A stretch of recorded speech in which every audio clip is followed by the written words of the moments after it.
Hi ನಮಸ್ಕಾರ. Idea ನ್ಯೂಸ್ಗೆ ಸ್ವಾಗತ. ವೀಕ್ಷಕರೇ, ಇಂದಿನ ಕಾರ್ಯಕ್ರಮ ಏನು ಅನ್ನೋದನ್ನ ನೋಡೋಣ. ಇವತ್ತು ಕೋಲಾರದಲ್ಲಿ ಮುಂಬರುವ ಚುನಾವಣೆ ಬಗ್ಗೆ ಒಂದು ಹೇಳಿಕೆಯನ್ನು ಕೊಟ್ಟಂತ ಕಾಂಗ್ರೆಸ್ ಮುಖಂಡ ಬಗ್ಗೆ ಇವತ್ತು ನಾವು ಮಾತಾಡಬೇಕು. ಕೋಲಾರದ ಕಾಂಗ್ರೆಸ್ ಮುಖಂಡ ಮುಂಬರುವ ಚುನಾವಣೆಯಲ್ಲಿ 2028ರಲ್ಲಿ ಸ್ಥಳೀಯ ಶಾಸಕರು ಕೊತ್ತೂರು ಮಂಜುನಾಥ್ ಅವರಿಗೆ ಟಿಕೆಟ್ ಇಲ್ಲ ಅಂತ ಒಂದು ಹೇಳಿಕೆಯನ್ನು ಕೊಟ್ಟಿದ್ದಾರೆ. ಇಷ್ಟಕ್ಕೂ ಯಾಕೆ ಕೊಟ್ರು? 2028ರಲ್ಲಿ ಕೊತ್ತೂರು ಮಂಜುನಾಥ್ ಅವರಿಗೆ ಟಿಕೆಟ್ ಯಾಕೆ ಕೊಡಲ್ಲ?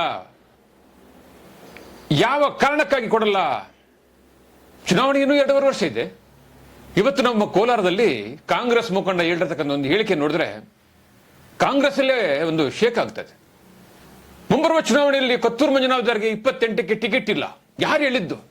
ಯಾವ ಮುಖಂಡ ಹೇಳಿದ್ದು? ಇಷ್ಟಕ್ಕೂ ಆ ಮುಖಂಡ ಯಾಕೆ ಹೇಳಿದ್ರು? ಎಸ್, 2028ಕ್ಕೆ ಕೊತ್ತೂರು ಮಂಜುನಾಥ್ ಅವರಿಗೆ ಟಿಕೆಟ್ ಯಾಕೆ ಕೊಡಲ್ಲ? ಯಾವ ಕಾರಣಕ್ಕಾಗಿ ಕೊಡಲ್ಲ? ಇವತ್ತು ನಮ್ಮ ಜೊತೆ ಕಾಂಗ್ರೆಸ್ ಮುಖಂಡರಿದ್ದಾರೆ. ಕಾಂಗ್ರೆಸ್ ಮುಖಂಡರು ಇವತ್ತು ಕಾಂಗ್ರೆಸ್ನ ಶಾಸಕರ ಬಗ್ಗೆನೇ ಹೇಳಿರ್ತಕ್ಕಂಥದ್ದು ಇದೊಂಥರ ಆಶ್ಚರ್ಯ ಆಗ್ತದೆ. ಕೊತ್ತೂರು ಮಂಜುನಾಥ್ ಅವರಿಗೆ ಯಾಕೆ ಟಿಕೆಟ್ ಕೊಡಲ್ಲ? ಇಷ್ಟಕ್ಕೂ ಆ ಮುಖಂಡ ಯಾರು? ಕೋಲಾರದಲ್ಲಿ ಮೊಟ್ಟ ಮೊದಲನೇ ಬಾರಿಗೆ ಕಾಂಗ್ರೆಸ್ ಸ್ಥಳೀಯ ಶಾಸಕರ ಮೇಲೆ ಈ ರೀತಿ ಸುದ್ದಿಗೋಷ್ಠಿಯನ್ನು ಕೊಟ್ಟಿರ್ತಕ್ಕಂಥವ್ರು, ಈ ರೀತಿ ಹೇಳಿಕೆಯನ್ನು ಕೊಟ್ಟಿರ್ತಕ್ಕಂಥವ್ರು ಮೊಟ್ಟ ಮೊದಲನೇ ಬಾರಿಗೆ ಅಂತ ಹೇಳ್ಬೋದು. 2.5 ವರ್ಷಗಳ ನಂತರ ಕೋಲಾರದಲ್ಲಿ ಕಾಂಗ್ರೆಸ್ ಶಾಸಕರು ಬಂದು 2.5 ವರ್ಷ ಆಯಿತು. ಅದಾದ ನಂತರ ಕೋಲಾರದ ಕಾಂಗ್ರೆಸ್ ಶಾಸಕರಿಗೆ ಸರಿಯಾದಂತ ಟಾಂಗ್ ಇದುವರೆಗೂ ಯಾರು ಕೊಡಲಿಲ್ಲ. ಆದ್ರೆ ಇವತ್ತು ಒಬ್ಬ ಕಾಂಗ್ರೆಸ್ ಮುಖಂಡ ಟಾಂಗ್ ಕೊಡ್ತಾ ಇದ್ದಾರೆ. ಇದು ಗತ್ತು. ಇವತ್ತು ಕೋಲಾರದಲ್ಲಿ JDS ಅವರಿದ್ದಾರೆ, ಬಿಜೆಪಿ ಅವರಿದ್ದಾರೆ, ಕಾಂಗ್ರೆಸ್ನವರು ಇದ್ದಾರೆ, ಬೇರೆ ಪಕ್ಷದವರು ಇದ್ದಾರೆ. ಆದ್ರೆ ಸ್ಥಳೀಯ ಶಾಸಕರ ವಿರುದ್ಧವಾಗಿ ಇದುವರೆಗೂ ಧ್ವನಿ ಎತ್ತಿರ್ತಕ್ಕಂಥ ಯಾರಾದ್ರೂ ಒಬ್ಬ ನಾಯಕರಿದ್ದಾರೆ ಅಂದ್ರೆ ಅದು ಕಾಂಗ್ರೆಸ್ ಮುಖಂಡ. ಇಷ್ಟಕ್ಕೂ ಆ ಕಾಂಗ್ರೆಸ್ ಮುಖಂಡ ಕೊತ್ತೂರು ಮೇಲೆ ಈ ಹೇಳಿಕೆ ಕೊಟ್ಟಿರೋದು ಯಾಕೆ? ಏತಕ್ಕೋಸ್ಕರ ಕೊಟ್ರು? ಅವರು ಕೊತ್ತೂರು ಬಣನ ಅಥವಾ KH ಮನೆ ಬಣನ ಅಥವಾ ಮತ್ತೊಬ್ಬರು ಬಣನ? ಇಷ್ಟು ಧೈರ್ಯವಾಗಿ 2028ರಲ್ಲಿ ಸ್ಥಳೀಯ ಶಾಸಕರು ಕೊತ್ತೂರು ಮಂಜುನಾಥ್ ಅವರಿಗೆ ಟಿಕೆಟ್ ಕೊಡಲ್ಲ ಅಂತ ಹೇಳಿದ್ದು ಯಾಕೆ? ಇಷ್ಟಕ್ಕೂ ಯಾರವರು?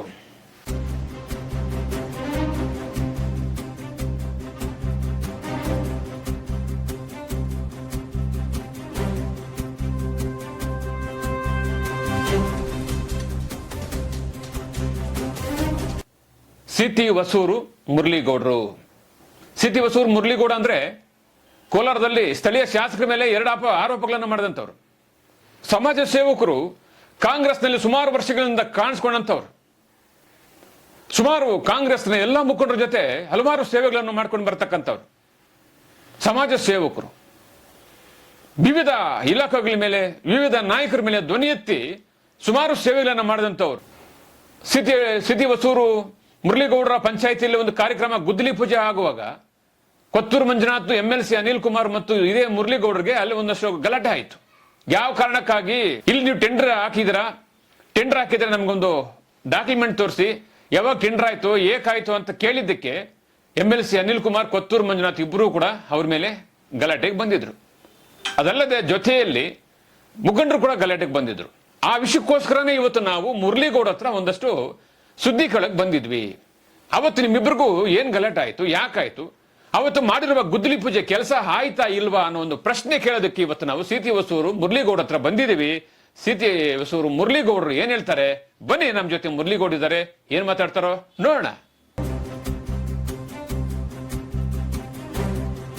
ಸರ್, ಮುರಳಿಗೌಡರು ಕೋಲಾರಲ್ಲಿ ಇತ್ತೀಚೆಗೆ ಅಷ್ಟೇ ಒಂದಷ್ಟು ಪಾಪ್ಯುಲಾರಿಟಿ ಆಗ್ತಾ ಇದ್ದಾರೆ. ಓಕೆ. ಸೊ ಕಳೆದ ಚುನಾವಣೆಗಳು ನೋಡಿದ್ರೆ ಕೋಲಾರನಲ್ಲಿ JDS ಶಾಸಕರಿದ್ದಾಗ, ಶ್ರೀನಿವಾಸ್ ಗೌಡ್ರು ಇದ್ದಾಗ, ಅದಾದ ನಂತರ ವರ್ತೂರು ಪ್ರಕಾಶ್ ಇದ್ದಾಗ ಮುರಳಿಗೌಡರು ಸದ್ದು ಕಡಿಮೆ ಇತ್ತು. ಇತ್ತೀಚೆಗಷ್ಟೇ ಕೋಲಾರದಲ್ಲಿ ಕಾಂಗ್ರೆಸ್ ಬಂದಾಗ ಒಂದಷ್ಟೆಲ್ಲೋ ಒಂದು ಕಡೆ ಮುರಳಿಗೌಡರು ಆಕ್ಟಿವ್ ಆಗಿರ್ಬೋದು, ಸೇವೆ ಆಗಿರ್ಬೋದು, ಒಂದಷ್ಟು ಧ್ವನಿ ಆಗಿರ್ಬೋದು ಜೋರಾಗಿ ನಡೀತಿದೆ.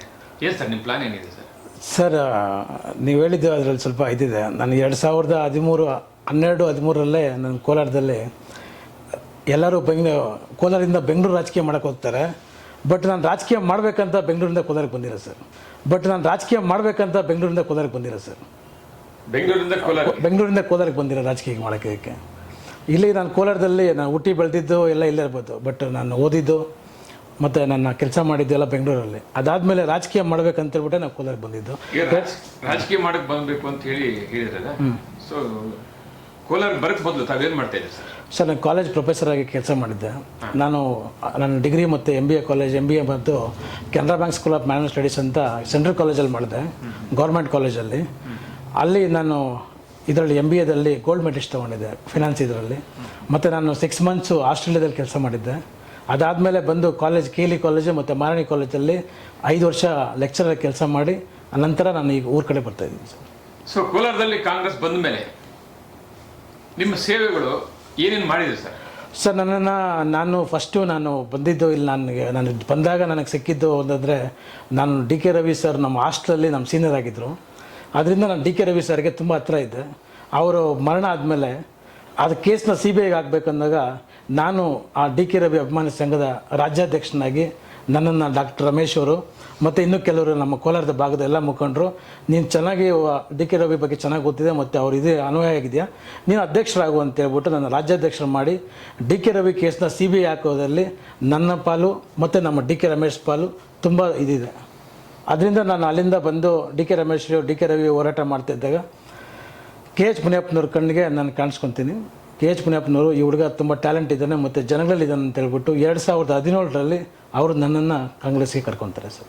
ಸೊ ಈಗ KH ಮುನಿಯಪ್ಪನವ್ರ ಜೊತೆ ನೀವು ಇದೆ ಅಂತ ಹೇಳಿದ್ರಲ್ಲ, ಎಷ್ಟು ವರ್ಷಗಳಿಂದ KH ಮುನಿಯವ್ರ ಜೊತೆ ಒಡನಾಟ ಇದೆ? 2017ರಿಂದ ಇದ್ದೀನಿ ಸರ್. ಅಂದರೆ 2017ರಿಂದ ಅವ್ರ ಜೊತೆಯಲ್ಲಿ ನಿರಂತರವಾಗಿ 2017ರಿಂದ ಅವರೇ ನಮ್ಮನ್ನು ಕರ್ಕೊಂಬಂದು ಕಾಂಗ್ರೆಸ್ ಪಾರ್ಟಿಯಲ್ಲಿ ಅವತ್ತು ಕಾಂಗ್ರೆಸ್ ಉಪಾಧ್ಯಕ್ಷರು ಮಾಡಿದರು. ಇಲ್ಲಿ ನಮ್ಮ ಎಷ್ಟೊಂದು ಜನ ಹಿರಿಯರಿದ್ದರು, ಎಲ್ಲ ಇದ್ದರು. ಆದರೂ ನನ್ನ ಟ್ಯಾಲೆಂಟು, ನನ್ನ ಕ್ಯಾಲಿಬರ್ ನೋಡಿ, ನನ್ನ ಇದಂಥ ಜನಪರ ಕಾಳಜಿ ಮತ್ತು ನನಗಿದ್ದಂಥ ಜನರ ಉತ್ಸಾಹ ನೋಡಿ ಅವರು ನನ್ನ ಕಾಂಗ್ರೆಸ್ ಉಪಾಧ್ಯಕ್ಷನಾಗಿ ಆಯ್ಕೆ ಮಾಡ್ತಾರೆ. ಸೊ ಈಗ ಕೋಲಾರದಲ್ಲಿ ಶಾಸಕರು ಕೊತ್ತೂರು ಮಂಜುನಾಥ್ ಬಂದ ಮೇಲೆ ಎಲ್ಲೋ ಒಂದು ಕಡೆ KH ಮುನಿಯಪ್ಪ ಬನ ಮುರಳಿಗೌಡ ಅಂತ ಹೇಳಿ ಪ್ರಚಾರ ಆಗ್ತಾ ಇದೆ. ಎಸ್ ನಿಜನಾ ಸರ್? ನಾನು ಬೇಸಿಕಲಿ ನನ್ನನ್ನು ಅವರು ಕಾಂಗ್ರೆಸ್ ಉಪಾಧ್ಯಕ್ಷರಾಗಿ ಮಾಡಿದ್ದು. ನಾನು ಕಾಂಗ್ರೆಸ್ಸಲ್ಲೇ ಇದ್ದೀನಿ, ನಾನು ಕಾಂಗ್ರೆಸ್ ಬಿಟ್ಟು ಇಲ್ಲೂ ಹೋಗಿಲ್ಲ. ಇಲ್ಲಿ ನಾವು ಯಾಕೆ ಅಂದರೆ 2018 ಎಲೆಕ್ಷನ್ನು ನಾವು ಇಲ್ಲೇ ಎಲೆಕ್ಷನ್ ಮಾಡಿದ್ವಿ. ನಾವು ಸೈಯದ್ ಜಮೀರ್ ಪಾಷಾ ಅವರಿಗೆ ಎಲೆಕ್ಷನ್ ಮಾಡಿದ್ವಿ ಮತ್ತು 2019 ನಾವು KH ಮುನಿಯಪ್ಪನವ್ರಿಗೆ ಎಲೆಕ್ಷನ್ ಮಾಡಿದ್ವಿ. ಅದಾದಮೇಲೆ 2023ರಲ್ಲಿ ಏನಾಯ್ತು ಅಂದರೆ ನಮಗೆ DK ಶಿವಕುಮಾರ್ ಅವ್ರು ಕರೆದು ನನಗೆ ಬೆಂಗಳೂರು ಗ್ರಾಮಾಂತರದ ದೊಡ್ಡಬಳ್ಳಾಪುರದ ದೇವನಹಳ್ಳಿಯಲ್ಲಿ ಒಂದು ಪಾರ್ಟ್ ಆಫ್ ದಿ ಜಿಲ್ಲೆ ಬರುತ್ತೆ, ತೂಬ್ಗೆರೆ ಹೋಬಳಿ ಅಂತ. ಆ ತೂಬ್ಗೆರೆ ಹೋಬಳಿ ನಾನು ಇನ್ಚಾರ್ಜ್ ಮಾಡಿದರು. ನಾನು ಇನ್ಚಾರ್ಜ್ ಆಗಿರೋ ಜಾಗದಲ್ಲಿ ನಾನು ಗೆಲ್ಸ್ಕೊಂಬರ್ಬೇಕು ಅಂತ ಒಂದಿತ್ತು. ಮತ್ತು ಆ ತೂಬ್ಗೆರೆ ಹೋಬಳಿ ಏನಾಗಿತ್ತು ಅಂದರೆ ನಮ್ಮ ಕಮ್ಯುನಿಟಿ ಜಾಸ್ತಿ ಇತ್ತು. DK ಶಿವಕುಮಾರ್ ಸಾಹೇಬರು ನನಗೆ ಕರೆದು ನನಗೆ ಅಲ್ಲಿ ಇನ್ಚಾರ್ಜ್ ಹಾಕಿದ್ರು. ನಾನು ಅಲ್ಲಿ ಕೆಲಸ ಮಾಡಿ ನಮ್ಮ KH ಮುನಿಯಪ್ಪ ಸಾಹೇಬರನ್ನ ಅಲ್ಲಿ ಗೆಲ್ಸ್ಕೊಂಬಂದಿದ್ದೀನಿ. ಸೊ KH ಮುನಿಯಪ್ಪನವರು ಆಪ್ತ ಅಂಥೇಳಿ ಒಂದು ಸುದ್ದಿ ಪ್ರಚಾರ ಆಯ್ತು. ಯಾವಾಗಪ್ಪ ಅಂದರೆ ತಾವು ಯಾವುದೋ ಒಂದು ಗ್ರಾಮದಲ್ಲಿ ಗುದ್ಲಿ ಪೂಜೆಗೆ ಹೋಗಿ ಕೆಲವು ದಾಖಲೆ ಕೇಳಿದಾಗ ಅಲ್ಲಿ ಶಾಸಕರು ಅನಿಲ್ ಕುಮಾರ್ ಅವರು MLC ಅವರು ಇಬ್ಬರು ಕೂಡ ನಿಮಗೆ ಕೊಡದೆ ಅಲ್ಲೊಂದು ಗಲಭೆಯನ್ನು ಸೃಷ್ಟಿ ಮಾಡಿದ್ರು. ಸರ್ ಅದು ಗಲಭೆ ಅಂತಲ್ಲ, ನಾನು ನಮ್ಮ ಭಾಗದಲ್ಲಿ ಕೆಲಸ ಆಗ್ತಾಯಿದ್ದಾಗ, ಇವಾಗ ಏನೇ ಕೆಲಸ ಆಗಿಲ್ಲ ಅಂದ್ರೂ ನಮ್ಮ ಭಾಗದ ಜನ ಬರೋದು ನಮ್ಮ ಮನೆ ಹತ್ರ, ಶಾಸಕರ ಮನೆ ಹತ್ರನೂ ಹೋಗಲ್ಲ, MLC ಅವ್ರ ಮನೆ ಹತ್ರನೂ ಹೋಗೋದಿಲ್ಲ. ಅದಕ್ಕೆ ನಾನು ಅವತ್ತು ಕೇಳಿದೆ, ರಸ್ತೆ ಪೂಜೆ ಮಾಡಿದ್ದೀರಲ್ಲ, ರಸ್ತೆ ಟೆಂಡರ್ ಆಗಿಲ್ಲಲ್ಲ, ಯಾಕೆ ಪೂಜೆ ಮಾಡ್ತಾಯಿದ್ದೀರಾ ಅಂತಂದರೆ, ಟೆಂಡರ್ ಆಗಿದೆ, ವರ್ಕ್ ಸ್ಟಾರ್ಟ್ ಆಗಿದೆ, ನಾವು ಇವತ್ತೇ ಪೂಜೆ ಮಾಡಿದ್ವಿ, ನೆಕ್ಸ್ಟ್ ವೀಕು ಕೆಲಸ ಸ್ಟಾರ್ಟ್ ಮಾಡ್ತೀವಿ ಅಂತಂದರು. ಈಗ 8 ತಿಂಗಳಾಯ್ತಾಗಲ್ಲ ಇದಾಗಿ ಆ ವಿಚಾರ ಆಗಿ 8 ತಿಂಗಳಿಂದ ಇದುವರೆಗೂ ಅಲ್ಲಿ ಒಂದೇ ಒಂದು ಚನಿಕೆ ಕೂಡ ಮಣ್ಣೆತ್ತಿಲ್ಲ. ಮತ್ತು ಕೆರೆ ವಿಚಾರ ಅಂತೀರ, ಕೆರೆ ವಿಚಾರದಲ್ಲಿ ನಮ್ಮೂರು ಕೆರೆನ ಲಾಸ್ಟ್ 10 ವರ್ಷದಿಂದ ಬರೀ 10 ಲಕ್ಷ ರೂಪಾಯಿಗೆ ಇವರೇನು ಕೆಲಸ ಮಾಡಿದ್ರು ಆ ಕೆಲಸ ಮಾಡಿದರು. ಆ ಕೆಲಸಕ್ಕೆ 3.5 ಕೋಟಿ ರೂಪಾಯಿ ಟೆಂಡರ್ ಮಾಡಿಸ್ತಾರೆ. ಯಾರಿಗೆ? ಅವ್ರ ಬಾಮೈದಕ್ಕೆ, MLC ಅವ್ರ ಬಾಮೈದಕ್ಕೆ ಟೆಂಡರ್ ಮಾಡಿಸ್ತಾರೆ. ಅವನು ಅಲ್ಲಿರೋ ಮರಗಳನ್ನ ಕಟ್ ಮಾಡ್ತಾರೆ. ಆ ಮರಗಳು ಅಲ್ಲಿಂದ ಒಂದು 25ರಿಂದ 50 ಲಕ್ಷ ರೂಪಾಯಿ ಮರ ಇತ್ತು, ಜಾಲಿ ಮರ ಮತ್ತು ಇನ್ನೊಂದು ಮರ ಅಲ್ಲ. ಅದನ್ನು ಕೇಳಿದ್ರೆ ಫಾರೆಸ್ಟ್ ಪರ್ಮಿಷನ್ ತೊಗೊಂಡಿರಾ, ಯಾವುದು ಗ್ರಾಮ ಪಂಚಾಯತಿ ಪರ್ಮಿಷನ್ ತೊಗೊಂಡಿರಾ, ಮಾರಾಕಿ ಅದನ್ನು ತೊಗೊಂಡು ಅದನ್ನು ಹೊಡೆದು ಮಾರಾಕ್ತಾರೆ. ಅದನ್ನು ಕೇಳಿದ್ರೆ ಯಾರು ನಮ್ಮ ಇಲಾಖೆಯವ್ರಿಗೆ ಕೇಳಿದ್ರೆ ಅದು ನಮ್ಗೆ ಬರೋದಿಲ್ಲ ಅಂತ ಹೇಳ್ತಾರೆ. ಅದಕ್ಕೆ ಅದನ್ನು ಕೇಳಿದ್ದಕ್ಕೆ ಅವ್ರು ಸ್ವಲ್ಪ ರಾಂಗ್ ಆದರು ಸರ್. ಆ ವಿಷಯದಲ್ಲಿ ಕೊತ್ತೂರು ಮಂಜು ಆಗಿರ್ಬೋದು, ಅನಿಲ್ ಕುಮಾರ್ ಆಗಿರ್ಬೋದು, ಬೇರೆ ಬೇರೆ ಸ್ಥಳಗಳಲ್ಲಿ ಬೇರೆ ಬೇರೆ ಕಾರ್ಯಕ್ರಮಗಳಲ್ಲಿ ಎಷ್ಟೋ ಜನ ಅದನ್ನು ಡಾಕ್ಯುಮೆಂಟ್ ಕೇಳಿದಾಗ ಕ್ಯಾಶುವಲ್ ಆಗಿ ಹೇಳಿದ್ದಾರೆ. ಅವತ್ತು ನಿಮ್ಗೆ ಯಾಕೆ ಹೇಳಿಲ್ಲ ಅವರು ಅಂತ? ಸರ್ ಅವರು ಯಾಕೆ ಆ ವಿಚಾರ ತೊಗೊಂಡು ನಾನು ಕೇಳಿದೆ. ಮತ್ತು ಅವರು ನಾನು ಮೊನ್ನೆ ಒಂದು ಇದರಲ್ಲಿ ನಮ್ಮ ಮಾಧ್ಯಮ ಮಿತ್ರ ಮುಖಾಂತರ ಅವ್ರಿಗೆ ಒಂದು ರಿಕ್ವೆಸ್ಟ್ ಕೂಡ ಮಾಡಿದ್ದೀನಿ. ಸರ್ ದಯವಿಟ್ಟು ನಮ್ಮ ಊರ ಸುತ್ತಮುತ್ತ ಏನು ಕೆಲಸ ಮಾಡಿದ್ದೀರಾ, ಮತ್ತು ನಮ್ಮ ಕೆರೆದು ಮತ್ತು ನಮ್ಮ ರಸ್ತೆದು ಅವ್ರೇನೋ ಹೇಳಿದ್ರು ಕೊರಿಯರ್ ಮಾಡ್ತೀರಂತ. ಅದಕ್ಕೆ ನಾನು ಪ್ರೊಫೆಷ್ನಲ್ ಕೊರಿಯರು, ಇಲ್ಲ DTDC ಕೊರಿಯರು, ಇಲ್ಲ ಇಂಟರ್ನ್ಯಾಷನಲ್ ಲೆವೆಲ್ ಕೊರಿಯರ್ಸ್ ಯಾವ್ದನ್ನ ಇದ್ರೆ ಕಳಿಸ್ಕೊಡಿ ಸರ್ ಅಂತ ಕೇಳಿದ್ದೀನಿ. ಸೊ ಆ ಮಾತು ಅವತ್ತು ನಾವು ಕೂಡ ಕೇಳ್ಪಟ್ವಿ, ಯಾವುದೇ ದಾಖಲೆ ಆಗಿರ್ಲಿ ಕೇಳಿದ್ರೆ ನಾವು ಕೊರಿಯರ್ ಮುಖಾಂತರ ಕಳಿಸ್ತೀವಿ ಅಂತ ಹೇಳಿ. ಈ ತರ ನಡೀತಾ ಇದೆ, ಕಳಿಸಿದ್ದಾರೆ ಯಾವಾಗಾದ್ರೂ ಇವಾಗ? ಸರ್ ನಾನು 6 ಮಂತ್ಸಿಂದ ಕೇಳ್ತಾ ಇದ್ದೀನಿ, ಇನ್ನು ಯಾವುದು ಬಂದಿಲ್ಲ ಸರ್, ಕೊರಿಯರ್ ಬಂದಿಲ್ಲ ಅವ್ರ ಕಡೆಯಿಂದ. ಸೊ ಎಲ್ಲ ಒಂದ್ ಕಡೆ ಅವರು ನಿಮ್ಮನ್ನ ನೋಡಿದ ತಕ್ಷಣ ಕೇಚ್ ಬಣ ತರಾನೇ ಕಾಣಿಸ್ತಾ ಇದೆ ಅಂತ ಹೇಳಿ ಎಲ್ಲೋ ಒಂದ್ ಕಡೆ ಸದ್ದು ಮಾಡ್ತಾ ಇದ್ದಾರೆ. ಯಾಕೆ ಅಂತ ಅಷ್ಟೊಂದು? ಸರ್ ನಮಗೆ ನಮ್ಮ ಅಧ್ಯಕ್ಷರು, ನಮ್ಮ ರಾಜ್ಯಾಧ್ಯಕ್ಷರು ಬಂದು ಡಿ ಕೆ ಶಿವಕುಮಾರ್ ಸಾಹೇಬರು, ಅವರು ನನ್ನನ್ನು ಫಸ್ಟು ಇದು ಮಾಡಿಕೊಂಡು ಕಾಂಗ್ರೆಸ್ ಉಪಾಧ್ಯಕ್ಷರು ಮಾಡಿದಾಗ ನಮ್ಮನ್ನು ಮುಳುಬಾಗಿಲು ಇನ್ಚಾರ್ಜ್ ಆಗ್ತಾರೆ. ಮುಳುಬಾಗಿಲು ನಗರಸಭೆ ಎಲೆಕ್ಷನ್ಗೆ ನನ್ನ ಇನ್ಚಾರ್ಜ್ ಆಗ್ತಾರೆ. ಆ ಮುಳುಬಾಗಿಲು ಎಲೆಕ್ಷನಲ್ಲಿ ನಗರಸಭೆನ ನಾನು ವಿನ್ ಮಾಡ್ಕೊಂಬರ್ತಿದ್ದೆ. ಆವಾಗಿನ ಸ್ವಲ್ಪ ಇದಿತ್ತು, ಅವ್ರಿಗೆ ಗೊತ್ತಿಲ್ಲ. ಮತ್ತು ನಮ್ಮ ಕೋಲಾರದಲ್ಲಿ 2023ರಲ್ಲಿ ನಾನೇನು ವಾದ ಮಾಡಿದ್ದೆ ಅಂದರೆ ಡಿ ಕೆ ಶಿವಕುಮಾರ್ ಸಾಹೇಬರಿಗೆ ಮತ್ತು ಸಿದ್ದರಾಮಯ್ಯ ಅವರಿಗೆ, ಯಾರೇ ಕೊಡಿ ಸ್ಥಳೀಯ ಅಭ್ಯರ್ಥಿನ ಕೊಡಿ ನಮಗೆ. 2023ರಲ್ಲಿ ಸ್ಥಳೀಯ ಅಭ್ಯರ್ಥಿನ ಕೊಟ್ಟರೆ ನಮ್ಗೆ ಅಟ್ಲೀಸ್ಟ್ ಇಲ್ಲಿನ ಆಗು ಹೋಗುಗಳು ಮತ್ತು ಇಲ್ಲಿನ ಪ್ರಾಬ್ಲಮ್ಸ್ ಗೊತ್ತಿರ್ತದೆ ಅವ್ರಿಗೆ ನಾನು ಕೊಟ್ಟಾಗ ಕರ್ಕೊಂಬಂದಿದ್ದನ್ನು ಸ್ಥಳೀಯ ಅಭ್ಯರ್ಥಿ ಆದರೆ ಚೆನ್ನಾಗಿರ್ತದೆ ನಾವು ಕೇಳ್ಕೊಂಡಿದ್ವಿ. ಅವರು ಲಾಸ್ಟ್ ಮಿನಿಟಲ್ಲಿ, ಅದು ನಿಮಗೂ ಗೊತ್ತಿದೆಯಲ್ಲ, ಸಿದ್ದರಾಮಯ್ಯ ಸಾಹೇಬ್ ಬರ್ತಾರಂತ ನಮ್ಮ ಏನಾಗಿತ್ತು, ಪೂರ್ತಿ ನಾವು, ಸುದರ್ಶನ್ ಸಾಹೇಬರು, ನಮ್ಮ ಉದಯ್ ಶಂಕರ್ ಅವರು, ನಮ್ಮ ಪ್ರಸಾದ್ ಬಾಬು ಅವರು ಮತ್ತು ನಮ್ಮ ಸ್ನೇಹಿತರೆಲ್ಲ ಸೇರಿಕೊಂಡು ಪ್ರತಿ 6 ತಿಂಗಳು, ಎಲೆಕ್ಷನ್ ಮುಂಚೆ 6 ತಿಂಗಳು ಪ್ರತಿ ಊರಿಗೆ ಹೋಗಿ ಬೂತ್ ಕಮಿಟಿ ಮಾಡಿದ್ದು ನಾವು ಸರ್, ಅವರಲ್ಲ. ಬೂತ್ ಕಮಿಟಿ ಮಾಡಿದ್ದು ನಾವು, ಪ್ರತಿಯೊಂದು ಊರಲ್ಲೂ ಎಲ್ಲರನ್ನೂ ಒಗ್ಗೂಡಿಸಿದ್ದು ನಾವು. ಲಾಸ್ಟ್ ಮೂಮೆಂಟ್ ಸಿದ್ದರಾಮಯ್ಯ ಬರ್ತಾರೆ, ಕೆ ಎಚ್ ಮುನಿಯಪ್ಪ ಸಾಹೇಬರು, ಸಿದ್ದರಾಮಯ್ಯ ಸಾಹೇಬ್ ಬರ್ತಾರೆ, ಕ್ಲೀನ್ ರೆಡಿ ಮಾಡಿ ಅಂತ ಹೇಳಿದರು. ಎಲ್ಲ ರೆಡಿ ಮಾಡಿ ಇಕ್ಕಿದ್ವಿ. ಅದು ಲಾಸ್ಟ್ ಮಿನಿಟ್ ಚೇಂಜ್ ಆಯಿತು. ಅದು ನಿಮಗೆಲ್ಲ ಅದು ಮುಂದೆ ಆಗಿರೋದು ನಿಮ್ಗೆ ಗೊತ್ತಿದೆ. ಸೊ ಈಗ ಅಂದರೆ ಅವತ್ತು ನಡೆದಿರೋ ಘಟನೆಗೆ ಹೋಲಿಸ್ಕೊಂಡು ಸುಮಾರು ಜನ ಅವರು ಶಾಸಕರು ಬೆಂಬಲಿಗರು ಕೆಲವರು ಅಂದರು, ಇವರು ಕೆ ಎಚ್ ಮುನಿಯಪ್ಪ ಬಂದವರು ಕೊತ್ತೂರು ಮಂಜು ಎಲ್ಲೇ ಬಂದರೂ ಕೂಡ ಬೇಕಾಗಿ ಗಲಭೆ ಸೃಷ್ಟಿ ಮಾಡ್ತಾನೆ ಅಂತೇಳಿ ಆ ಶಬ್ದದಲ್ಲಿ ಕಾಣಿಸ್ಕೊಳ್ತು. ಆ ರೀತಿ ಏನಾದರೂ ಮಾಡಿದ್ರೆ? ಸರ್, ಇದುವರೆಗೂ ಅವರು ಶಾಸಕರಾಗಿ 3 ವರ್ಷ ಆಗಿದೆ. 3 ವರ್ಷದಲ್ಲಿ ನಮ್ಮೂರಿಗೆ ಒಂದು ಎಷ್ಟು ನಮ್ಮೂರು ಜಾತ್ರೆಗೆಲ್ಲ ಬಂದಿದ್ದಾರೆ. ನಾವು ವಿರೋಧ ಮಾಡ್ಬೇಕಂದ್ರೆ ಯಾವಾಗಲೂ ವಿರೋಧ ಮಾಡ್ಬೋದಾಗಿತ್ತಲ್ಲ. ನಾನು ಅವ್ರು ಕೊತ್ತೂರು ಮಂಜು ಶಾಸಕರನ್ನ ವಿರೋಧ ಮಾಡಿಲ್ಲ, ಅನಿಲ್ ಕುಮಾರ್ ವಿರೋಧ ಮಾಡಿಲ್ಲ. ನಾನು ಕೇಳ್ತಾ ಇರೋದು, ನಮ್ಮ ಭಾಗದಲ್ಲಿ ಕೆಲಸ ಮಾಡ್ತಾ ಇದ್ದಾರೆ, ಟೆಂಡರ್ ಆಗಿದ್ರೆ ಮಾಡಿ ಅಂತ ಕೇಳಿದ್ದೆ. ಟೆಂಡರ್ ಆಗಿ ಅಟ್ಲೀಸ್ಟ್ ಹೇಳ್ಬೇಕಲ್ಲ. ಈಗ 6 ತಿಂಗಳು 8 ತಿಂಗಳಾಯಿತು, ಇದುವರೆಗೂ ರಸ್ತೆಯಲ್ಲಿ ಒಂದೇ ಒಂದು ಕಲ್ಲು ಕೂಡ ಎತ್ತಿಲ್ಲ. ಈಗ ಬಂದು ನಮ್ಮ ಮನೆ ಹತ್ರ ಕೇಳ್ತಾರೆ. ಈಗ ನೆನ್ನೆ ನಮ್ಮ ಫುಡ್ ಒಂದು ವಿಚಾರ, ಅಣ್ಣ ನಮ್ಮದು ನಾವು ಏನು ಇನ್ಕಮ್ ಟ್ಯಾಕ್ಸ್ ಕಟ್ಟಿಲ್ಲ, GST ಕಟ್ಟಿಲ್ಲ, ನಮ್ಮದು ಕಾರ್ಡ್ ತೆಗೆದಿದ್ದಾರೆ ಅಂದರು. ಆಯ್ತು, ಎಲ್ಲರೂ ನಮ್ಮ ಭಾಗದಲ್ಲಿರೋಂಥ ಎಲ್ಲ ಅಮ್ನಲ್ಲೂರು, ರಾಜಕೀಯಹಳ್ಳಿ, ಶೆಟ್ಟಹಳ್ಳಿ, ಮೈಡಾಳ, ದನ್ಮಟ್ಟನಹಳ್ಳಿ, ಚಂದ್ಸಂದ್ರ, ಬೀಚ್ಕೊಂಡಹಳ್ಳಿ, ನಮ್ಮ ಕ್ಯಾಲ್ನೂರು, ಕಾಡಹಳ್ಳಿ, ತಿಪ್ಪೇನಹಳ್ಳಿ, ನಮ್ಮೂರು ಸಮೇತ ಚಂಜಮಲ್ಲಿ ಅವರೆಲ್ಲ ಬಂದಿದ್ದರು. ಒಂದು 80 ಜನ ಅಪ್ಲಿಕೇಶನ್. ಪಾಪ ಕಡು ಬಡವರು ಅವರು, ಪರಿಶಿಷ್ಟ ಜಾತಿಯವರು ಇದ್ದಾರೆ, ಪರಿಶಿಷ್ಟ ಪಂಗಡದವ್ರು ಇದ್ದಾರೆ. ಅವರೆಲ್ಲ ಬಂದು ಈ ಥರ ನಮ್ಮ ಕಾರ್ಡ್ ಇಲ್ಲ ಅಂದಾಗ ಅವ್ರ ಪಾಪ ಹಸಿರು ಕಾರ್ಡ್ ಅವಶ್ಯಕತೆ ಇದೆ. ನಾನು ಅವ್ರನ್ನ ತೊಗೊಂಡು ಮತ್ತು ನಮ್ಮ ಫುಡ್ ಇವರಿದ್ದಾರೆ, ಡೈರೆಕ್ಟರ್ ಇದ್ದಾರೆ, ಅವ್ರ ಹತ್ರ ಹೋಗಿ ಮಲ್ಲಿಕಾರ್ಜುನ್ ಹತ್ರ ಮಾತಾಡಿ ಅವ್ರಿಗೆಲ್ಲ ಬರೋ ಥರ ಮಾಡಿಕೊಟ್ಟಿದ್ದೆ.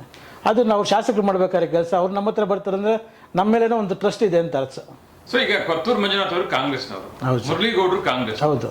ಸೊ ಇಬ್ರು ಒಂದಾಗಿ ಕೆಲಸ ಮಾಡ್ಕೊಂಡು ಹೋಗ್ಬೋದಲ್ಲ, ಯಾಕೆ ಬೇರೆ ಬೇರೆ ತರ ಕಾಣ್ತಾ ಇದ್ದೀರಾ ಅಂತ? ಸರ್, ಅವ್ರಿಗೆ ಏನಂದ್ರೆ, ಈ ಕಾಂಗ್ರೆಸ್ಸಲ್ಲಿ ಕೆಲಸ ಮಾಡೋರು ಯಾರು ಬೇಕಾಗಿಲ್ಲ ಅವ್ರಿಗೆ.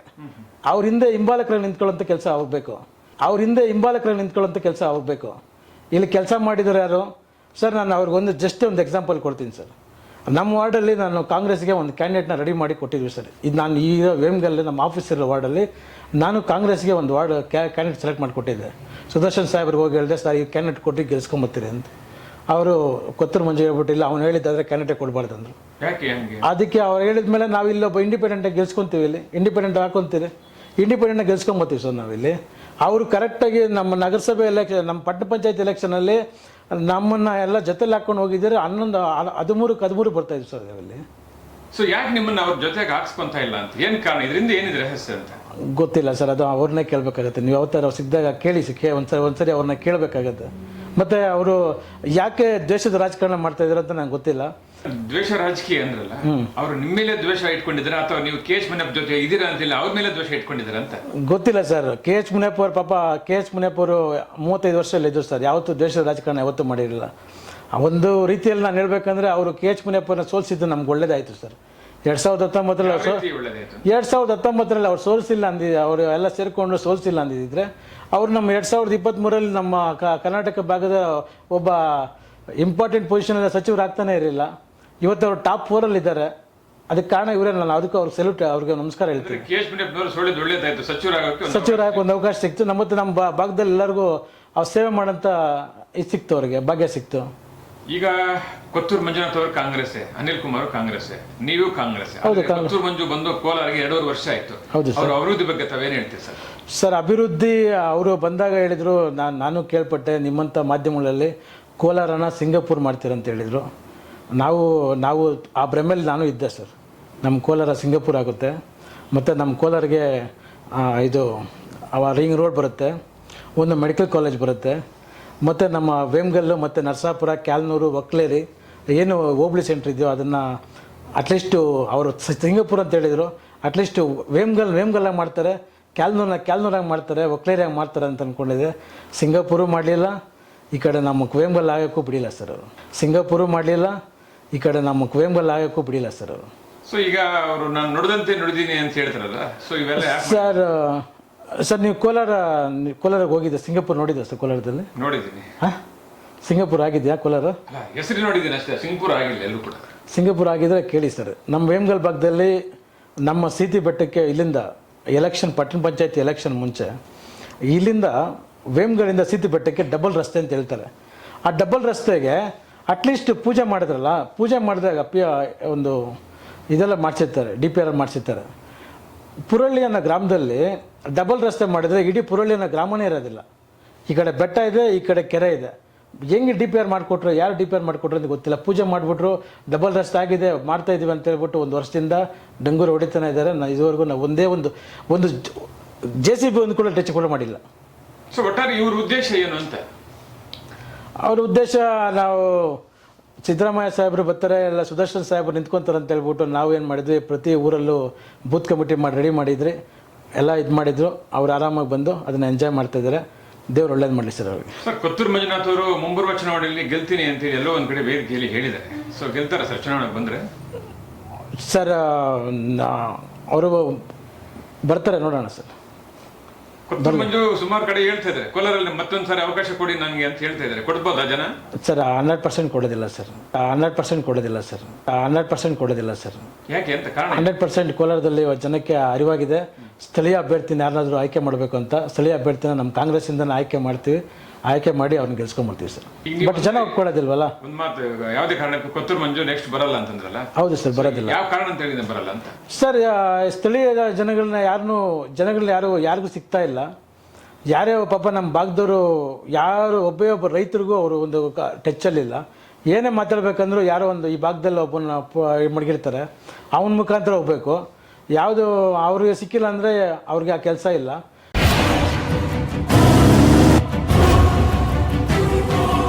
ಮತ್ತು ನೀವೇ ನೋಡಿದ್ದೀರ ತಾಲೂಕು ಆಫೀಸಲ್ಲಿ ಮತ್ತು ಜಿಲ್ಲಾ ಆಫೀಸಲ್ಲಿ ಅವ್ರು ಹೇಳ್ತಾರೆ, ನಾನು ಭ್ರಷ್ಟಾಚಾರ ಮಾಡಲ್ಲ, ಯಾರಿಗೂ ಮಾಡೋಕ್ಕೂ ಬಿಡಲ್ಲ ಅಂತ.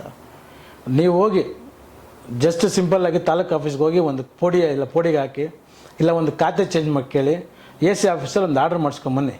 ಆವಾಗ ನಮ್ಗೆ ಅವ್ರು ಹೋದರೆ ಗೊತ್ತಾಗುತ್ತೆ ಸರ್. ಅವರು ಒಂದು ದಿನ ಇದುವರೆಗೂ ಇಷ್ಟು ದಿನ ಆಯಿತು, ಫಸ್ಟ್ ಬಂದಾಗ ಒಂದೇನೋ ದರ್ಖಾಸ್ತು ಕಮಿಟಿ ಮೀಟಿಂಗ್ ಮಾಡ್ತೀವಿ ಅಂತ ಹೇಳ್ಬಿಟ್ಟು ಬರೀ 2 ಸಭೆ ಮಾಡ್ತಾರೆ ತಾಲೂಕು ಆಫೀಸಲ್ಲಿ. ಅದು ಬಿಟ್ಟು 3 ವರ್ಷದಲ್ಲಿ 2 ಸಭೆ ಬಿಟ್ಟರೆ ಇದುವರೆಗೂ ಸಭೆ ಮಾಡಿಲ್ಲ. ಮುಂಬರುವ ಚುನಾವಣೆಯಲ್ಲಿ ಸ್ಥಳೀಯರೇ ಬೇಕು ಅಂತ ಹೇಳಿ ಒಂದು ಮಾತಂದ್ರಿ. ಹೌದು ಸರ್. ಕೋಲಾರದಲ್ಲಿ ಸ್ಥಳೀಯರು ಬೇಕು, ಸ್ಥಳೀಯರಿದ್ರೆ ಚೆನ್ನಾಗಿರುತ್ತೆ, ಈ ಸ್ಥಳೀಯ ಕುಂದುಕೊರತೆಗಳ ಬಗ್ಗೆ ಚರ್ಚೆ ಮಾಡೋದಕ್ಕೆ ಬೇಗ ಸಿಗುತ್ತೆ, ಬೇಗ ರೀಚ್ ಆಗುತ್ತೆ ಅಂತ ಒಂದು ಮಾತಂದ್ರಲ್ಲ. ಸ್ಥಳೀಯರು ಅಂದಮೇಲೆ ಯಾರಿದ್ದಾರೆ ಸರ್ ಈ ಬಾರಿ ಕೋಲಾರದಲ್ಲಿ ಅಭ್ಯರ್ಥಿಗಳು? ಸರ್, ಸ್ಥಳೀಯವಾಗಿ ನಮ್ಮ ಲಾಸ್ಟ್ ಟೈಮೇ ನಮ್ಮ VR ಸುದರ್ಶನ್ ಸಾಹೇಬ್ರು ಕೇಳಿದರು. ಅವರು ಇದು ವಿಧಾನಸಭಾ ಅಧ್ಯಕ್ಷರಾಗಿ ಅವರು ಕೆಲಸ ಮಾಡಿದ್ದಾರೆ. ಅವರಿಗೆ ನಮ್ಮ ಲೋಕಲ್ ಪರಿಸ್ಥಿತಿ ಚೆನ್ನಾಗಿ ಗೊತ್ತಿದೆ ಮತ್ತು ಪ್ರಾಬ್ಲಮ್ಸ್ ಗೊತ್ತಿರುತ್ತೆ. VR ಸುದರ್ಶನ್ ಸಾಹೇಬ್ರು ಇರ್ಬೋದು, ಇಲ್ಲ ನಮ್ಮ ಕೃಷ್ಣ ಬೈರೇಗೌಡರು ತಮ್ಮನಾದ ಚೌಡೇಗೌಡರು ಇರ್ಬೋದು, ಇಲ್ಲ ಒಕ್ಲೇರಿ ರಾಮು ಇದ್ದಾರೆ, ಅವರು ಕಾಂಗ್ರೆಸ್ ಬಂದಿದ್ದಾರೆ. ಮತ್ತು ನಮ್ಮ ನಂದಿನಿ ಪ್ರವೀಣ್ ಇದ್ದಾರೆ, ನಮ್ಮ ಎಲೆ ಮಂಜುನಾಥ್ ಅವರಿದ್ದಾರೆ, ಮುಬಾರಕ್ ಅವರಿದ್ದಾರೆ, ನಜೀರ್ ಅಹಮದ್ ಸಾಹೇಬ್ರಿದ್ದಾರೆ. ನಮ್ಮ ಲೋಕಲಲ್ಲಿ ಎಷ್ಟು ಜನ ಇದ್ದಾರೆ, ಯಾರಿಗಾದ್ರೂ ಸ್ಥಳೀಯರು ಯಾರಿಗಾದ್ರೂ ಕೊಡಲಿ. ಅನಿಲ್ ಕುಮಾರ್ ಇದ್ದಾರೆ ಸರ್, ಅವ್ರು ಶ್ರೀನಿವಾಸಪುರದವ್ರು ಸರ್, ಅವ್ರು ಕೋಲಾರದವರಲ್ಲ ಸರ್. ಅವರು ಸ್ಥಳೀಯರಿಗೆ ಕೊಡಿ ಸರ್. ಅವರು ಶ್ರೀನಿವಾಸಪುರ ಮದ್ನಳ್ಳಿ ಬಂದು ಶ್ರೀನಿವಾಸಪುರ ಬೇರೆ ಸ್ಥಳೀಯರಿಗೆ ನಮ್ಮ ಕೋಲಾರದವ್ರಿಗೆ ಯಾರಿಗಾದ್ರೂ ಕೊಡಲಿ ಸರ್. ಬೇರೆಯವ್ರಿಗೂ ಸ್ಥಳೀಯರಿಗೆ ವ್ಯತ್ಯಾಸ ಏನು ಅಂತ ಸರ್? ಅವ್ರನ್ನ ನಾವು ರೀಚ್ ಮಾಡೋಕ್ಕಾಗೋದಿಲ್ವಲ್ಲ ಸರ್. ನಮ್ಮ ಸ್ಥಳೀಯರಿಗೆ ಯಾರು ನೀವು ಇವತ್ತು ಕೊತ್ತೂರು ಮಂಜನ್ ರೀಚ್ ಮಾಡೋಕ್ಕೆ ಇದಕ್ಕೆ ಬೆಂಗಳೂರಿಗೆ ಹೋಗೋಕ್ಕೆ ಯಾರಿಗೂ ನಮ್ಮ ಕೈಯಲ್ಲ, ಪಾಪ ನಮ್ಮ ರೈತರ ಕೈಯಲ್ಲಿ ಹೋಗೋಕ್ಕಾಗಲ್ಲ ಸರ್. ಸಮಸ್ಯೆ ಅವ್ರನ್ನ ಮೀಟ್ ಮಾಡೋಕ್ಕೆ, ಅವ್ರನ್ನ ಚರ್ಚೆ ಮಾಡೋಕ್ಕೆ ಯಾರು ಸಿಗ್ತಾರಲ್ಲ ಸರ್ ಅವ್ರಿಗೆ. ಈಗ ಕೊತ್ತೂರು ಮಂಜುನ ಮೀಟ್ ಮಾಡೋದಕ್ಕೆ ಯಾವಾಗಾದ್ರೂ ಮನೆ ಹತ್ರ ಹೋಗಿ ಜನರಿಗೆ ಅನುಕೂಲ ಆಗಿದೆ ಸರ್? ಯಾರು ಅನುಕೂಲ ಆಗಿದೆ ಗೊತ್ತಿಲ್ಲ. ಪಾಪ ಹೋಗಿ ಬೆಳಗ್ಗೆ 9 ಗಂಟೆಯಿಂದ 12 ಗಂಟೆವರೆಗೆ ಕಾದು ವಾಪಸ್ ಬಂದಿರೋಂಥ ಜಾಸ್ತಿ ಜನ ಇದ್ದಾರೆ ಸರ್. ಯಾರು ಕೆಲಸಕ್ಕೆ ಹೋಗ್ತಾ ಇಲ್ಲ, ಕೆಲಸ ಆಗಲ್ಲ ಅಂತ ಗೊತ್ತವ್ರಿಗೆ, ಯಾರು ಹೋಗ್ತಾ ಇಲ್ಲ. ಅಟ್ಲೀಸ್ಟ್ ಒಂದು ಇನ್ವಿಟೇಷನ್ ಕಾರ್ಡ್ ಕೊಡೋಕೆ ಹೋದ್ರೆ ಒಂದು 10-12 ಗಂಟೆ ಕಾತ್ಕೊಂಡು ವೆಯ್ಟ್ ಮಾಡ್ಕೊಂಡು ಬರ್ತಾ ಇದ್ದಾರೆ. ಒಟ್ಟಾರೆ ನೀವು ಹೇಳಿದ ಪ್ರಕಾರ ಸ್ಥಳೀಯರಿಗೆ ಕೊಟ್ಟರೆ ಒಂದು ಅವಕಾಶ, ಸ್ಥಳೀಯರಿಗೆ ಅವಕಾಶ ಕೊಡ್ಬೇಕು ಸರ್, ಯಾರಿಗಾದ್ರೂ ಮತದಾರರು ಬೇಗ ಮನೆ ಹತ್ರ ಹೋಗಿ ಮನದ ಅವ್ರ ಕೆಲಸ ಕಾರ್ಯಗಳಿಗೆ ಮತ್ತೆ ಅಟ್ಲೀಸ್ಟ್ ಈ ಸ್ಥಳೀಯ ಸಮಸ್ಯೆ ಗೊತ್ತಿರಬೇಕು ಅವ್ರಿಗೆ. ಯಾರೇ ಶಾಸಕರಾಗಲಿ ಸ್ಥಳೀಯವಾಗಿ ಇಂಥ ಸಮಸ್ಯೆ ಇದೆ, ವೇಮಗಲಲ್ಲಿ ಈ ಸಮಸ್ಯೆ ಇದೆ, ನರಸಾಪುರಲ್ಲಿ ಈ ಸಮಸ್ಯೆ ಇದೆ, ಒಕ್ಲೇರಿ ಮತ್ತು ನಮ್ಮ ಕೋಲಾರ ಎಲ್ಲ ಪ್ರತಿಯೊಂದು 35 ವಾರ್ಡಲ್ಲೂ ಯಾವ ಸಮಸ್ಯೆ ಇದೆ ಅಂತ ಅವ್ರಿಗೆ ಅಟ್ಲೀಸ್ಟ್ ಗೊತ್ತಿರೋ ನಾಲೆಜ್ ಇರೋ ಪರ್ಸನ್ ಕೊಟ್ಟರೆ ಅನುಕೂಲ ಆಗುತ್ತೆ. ನೀವು ಹೇಳಿರೋ ಪ್ರಕಾರ ಇನ್ ಕೇಸ್ ಅದಾದ್ರೆ ಪರವಾಗಿಲ್ಲ, ಇನ್ ಕೇಸ್ ಏನಾದರೂ ಪ್ರೆಷರ್ ಮಾಡಿ ಅನಿಲ್ ಕುಮಾರ್ ಅಥವಾ ಕೊತ್ತೂರು ಮಂಜುಗೆ ಏನಾದರೂ ಟಿಕೆಟ್ ಕೊಟ್ಬಿಟ್ರೆ ನನ್ನ ಪ್ರಕಾರ ಅದು ಆಗಲ್ಲ ಅನ್ಕೊಂತೀನಿ ಸರ್. ಆಗಲ್ಲ ಸರ್. ಲಾಸ್ಟ್ ಟೈಮ್ ಅದು ಮುಗಿದು ಸರ್. ಅಷ್ಟೊಂದು ಕಾನ್ಫಿಡೆಂಟ್ ಆಗಿ ಹೇಳ್ತೀರಾ? ಕಾನ್ಫಿಡೆಂಟಾಗಿ ಹೇಳ್ತಾ ಇದ್ದೀನಿ ಸರ್. 100% ಆಗೋದಿಲ್ಲ.